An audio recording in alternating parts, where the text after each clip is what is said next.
Welcome back in Harihar Education Hub. Enhance your knowledge with Yogesh sir.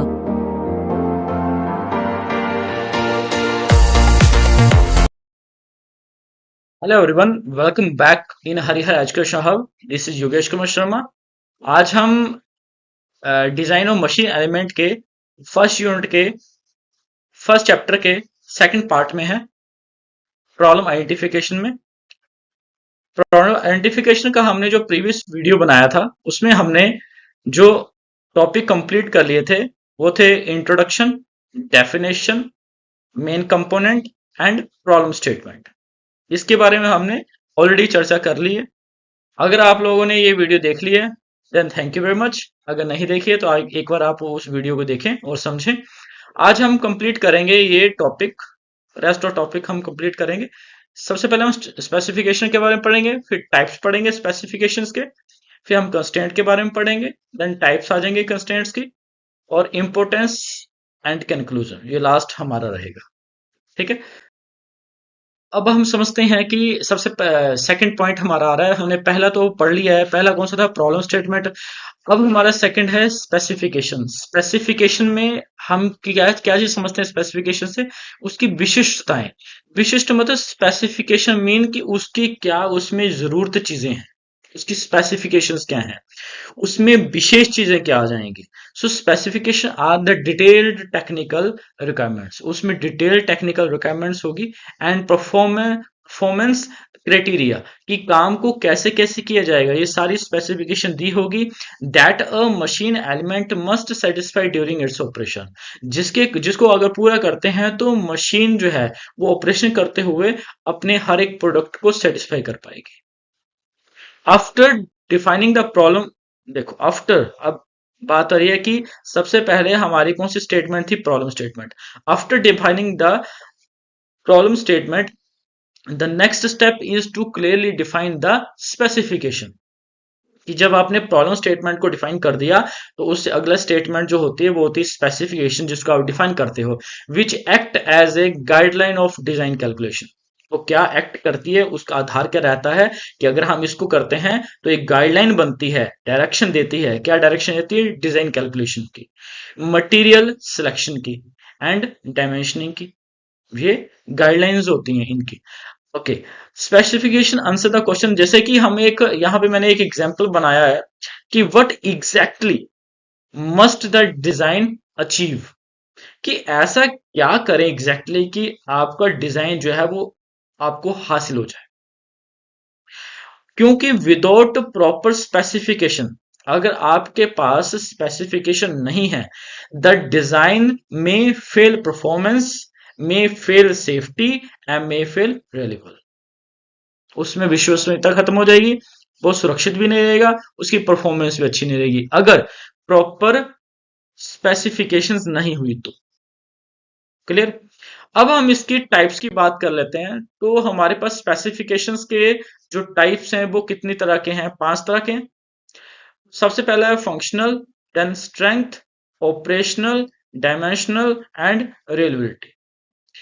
Functional क्या होता है? कार्यात्मक. कार्यात्मक मतलब कि उसको जो हम काम कर रहे हैं, मशीन से काम ले रहे हैं तो उसके क्या क्या फंक्शंस होंगे जो काम करेंगे. सबसे पहला फंक्शन कौन सा? Power transmitted. पावर जनरेट करनी पड़ेगी, पावर को ट्रांसफर करना पड़ेगा, ट्रांसमिटेड करना पड़ेगा, टॉर्क देनी पड़ेगी, बिल्कुल स्पीड होगी उस टॉर्क के साथ. ओके. लोड कैरिंग कैपेसिटी, कितना लोड वो उठा सकती है.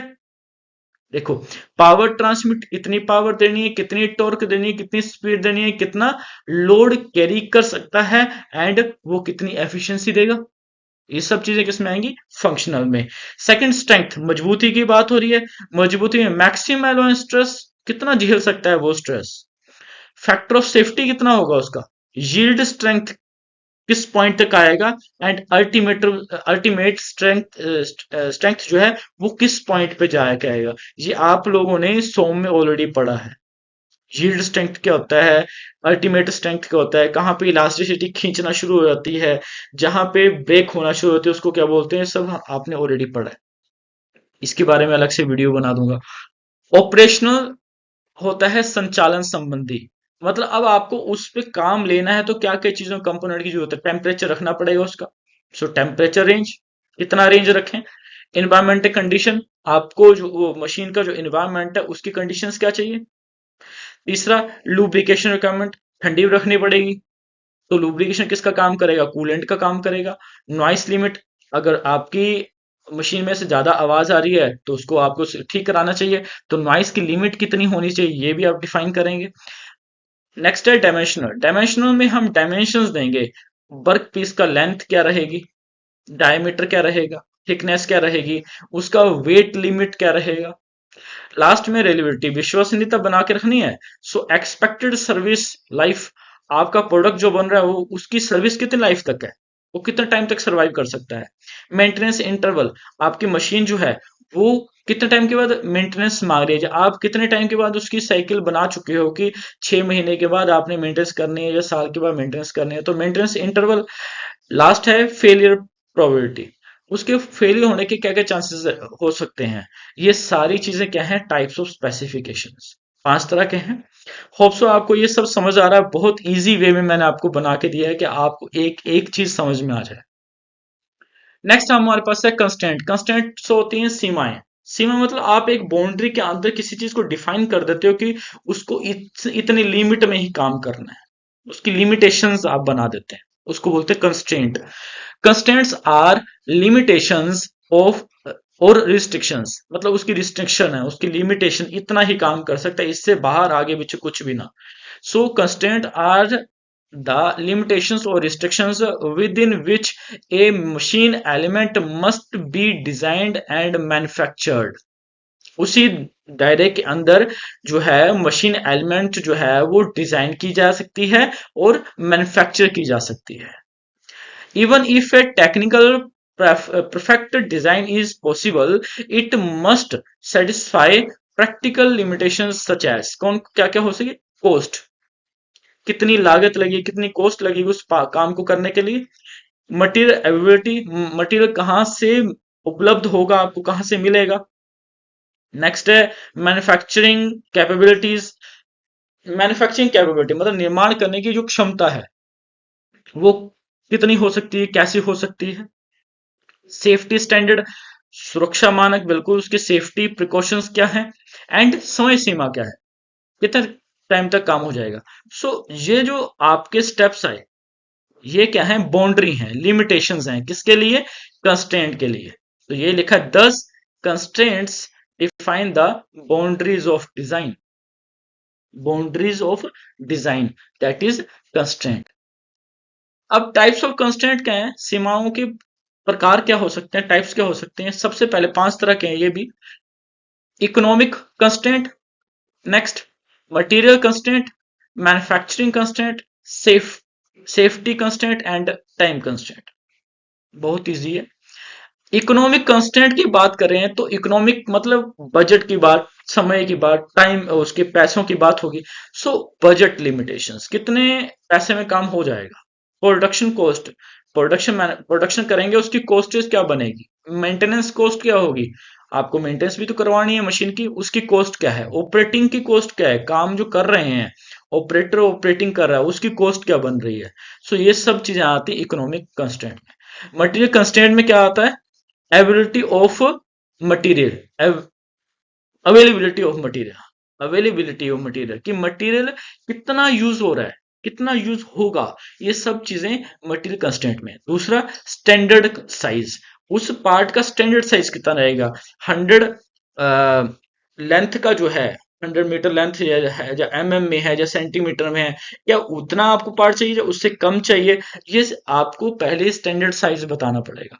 मटेरियल की कॉस्ट, आप मटेरियल को चेस किए, मटेरियल से ही कंपोनेंट बनेगा, जॉब बनेगी। सो उस मटेरियल की कॉस्ट क्या रही है ये पता होना चाहिए। इंपोर्ट रिस्ट्रिक्शंस, इंपोर्ट होता है खरीदना, एक्सपोर्ट बेचना। इंपोर्ट रिस्ट्रिक्शंस, आप कहाँ किस दायरे से इंपोर्ट कर सकते हैं, ये सब चीजें किस में आ जाती हैं, हमारी मटेरियल कंस्ट्रेंट में। ये मटेरियल की सीमाएं हैं, आपको इसको क्रॉस नहीं कर सकते हो आप, क्योंकि ये रिस्ट्रिक्शंस हैं, ये इसके एक बाउंड्री है, ठीक है। अब मैन्युफैक्चरिंग कंस्टेंट क्या है, मैन्युफैक्चरिंग होता है किसी चीज को बनाने की टेक्निक जहां पे हो, निर्माण करने की हो, तो उसमें क्या क्या सीमाएं होती हैं।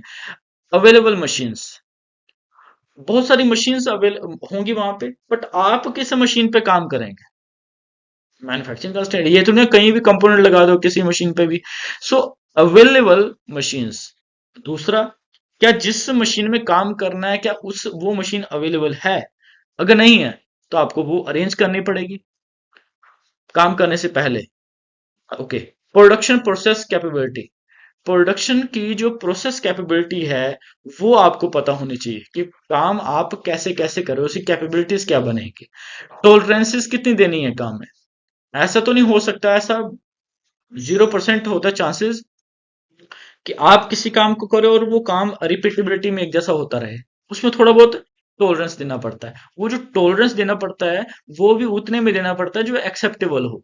ऐसा नहीं हो सकता कि आप टॉलरेंस ज्यादा दे दो और वो उसमें प्लस माइनस चला जाए, तो ऐसा भी नहीं है।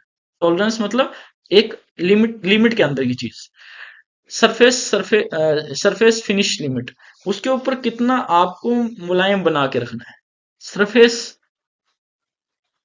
लिमिट होती है कि आपका जो सरफेस बन रहा है, आपका प्रोडक्ट का कोई भी सरफेस बन रहा है, उस सरफेस का बाहरी या जो यूजेबल पॉइंट है वो कितना क्लीन है। तो फिनिशिंग सरफेस जो है उसकी लिमिटेशंस भी आपको डिफाइन करनी पड़ेगी। फोर्थ पॉइंट है सेफ्टी कंस्ट्रेंट। सेफ्टी कंस्ट्रेंट में क्या क्या आएगा, compliance with design code, required factor of safety and government regulations. Government क्या बोल रही है, सेफ्टी प्रिकॉशंस क्या दे रहे हो आप अपने कस्टमर जो एम्प्लॉय हैं उनको सेफ्टी टूल्स दे रहे हो कि नहीं दे रहे हो। जहां पे वो वर्क पीस उसको वर्क पीस को बना के जॉब को बना के रख रहा है, वहां पे क्या आपने उनको बिन दिए हैं, बिन क्या वो जस्टिफाइड है या नहीं है। सो ये सारी चीजें सेफ्टी कंस्टेंट में आ जाती हैं। टाइम कंस्टेंट, आप किसी प्रोडक्ट को बना रहे हो उसके लिए स्पेस अवेलेबल है रखने के लिए, क्योंकि हो सकता है आपको मास प्रोडक्शन करनी हो, आपको बैच प्रोडक्शन करनी हो, आपको बल्क प्रोडक्शन करनी हो, तो आपको वहां पे रखने के लिए तो जगह चाहिए ना। वो क्या है, space availability. Okay. Weight limitations, आप ये तो नहीं ज्यादा ही वेट, अब स्टैक हाइट भी होती है, आपको कितनी ऊंचाई तक लगाना है किसी प्रोडक्ट को, वो भी आपको डिफाइन करना पड़ेगा, वेट लिमिटेशंस देनी पड़ेगी उसकी। साइज रिस्ट्रिक्शंस, साइज रिस्ट्रिक्शन कितना बड़ा आप उसका, अगर मैं किसी चीज को पैक कर रहा हूं तो उसके लिए बॉक्स भी उतना ही उसी साइज का होना चाहिए ना। बहुत बड़ा बॉक्स हुआ तो वो आप अंदर बबलिंग करती रहेगी, और अगर छोटा हुआ तो उसके अंदर जाएगा नहीं। सो ये सब चीजें क्या है, टाइप्स हैं कंस्ट्रेंट की। नेक्स्ट हम समझेंगे कि हमारे पास इस चीज की इंपॉर्टेंस क्या है। ये सब चीजों में हम पढ़े हैं, इसकी इंपॉर्टेंस क्या रहेगी। Reduces design error and cost, इससे क्या होगा, कम होगा। रिड्यूस मतलब कम होगा, क्या कम होगा, डिजाइन का एरर और डिजाइन की कॉस्ट। दूसरा, इंप्रूव्स रिलायबिलिटी एंड सेफ्टी, मतलब विश्वसनीयता बनी रहेगी और सुरक्षा बड़ी रहेगी। Foundation before stress analysis and material selection, मतलब जो फाउंडेशन का मतलब होता है कि आप उसको तैयार कर रहे हो, उसको तैयार कर रहे हो, आप फाउंडेशन दे रहे हो उसकी। फाउंडेशन बिफोर, बिफोर पहले, तैयार करने से पहले स्ट्रेस को एनालिसिस करना पड़ेगा, स्ट्रेस के बारे में जानकारी होनी चाहिए, कितना वो स्ट्रेस भार ले सकता है। एंड मटेरियल सिलेक्शन, कौन सा मटेरियल यूज किया जाएगा। तो ये हमें पहले चीजें, ये इंपॉर्टेंस है, ये सब चीजों का हमें पता लग जाता है अगर हम इस प्रोसेस से काम करते हैं। लास्ट में आता है कंक्लूजन, इसका निष्कर्ष क्या रहा है। पूरे के पूरे दो हमने पार्ट्स बनाए थे, फर्स्ट पार्ट और सेकंड पार्ट एक ही टॉपिक का। तो इसका पूरा निष्कर्ष क्या रहा है कि प्रॉब्लम आइडेंटिफिकेशन जो है is the foundation of machine design. ये नींव है, आधार है, किसका आधार है, मशीन डिजाइन का आधार है problem identification. Problem identification machine design का आधार है, ये एक कंक्लूजन निकला। दूसरा, clear definitions lead to successful product design, ये स्पष्ट समस्या परिभाषा सफल डिजाइन की कुंजी है। कि अगर हम किसी चीज को क्लियरली डिफाइन करते हैं, दैट लीड्स टू सक्सेसफुल, तब सक्सेसफुल हो सकता है प्रोडक्ट डिजाइन, तभी सक्सेसफुल हो सकता है अगर हम किसी चीज को क्लियरली डिफाइन कर सकते हैं। So thank you very much, आपने दोनों वीडियो को बहुत सारा प्यार दिया और बड़े ध्यान से सुना। Thank you very much, next video में मिलते हैं। Thank you for watching this video. For more updates, please like, share and subscribe our channel.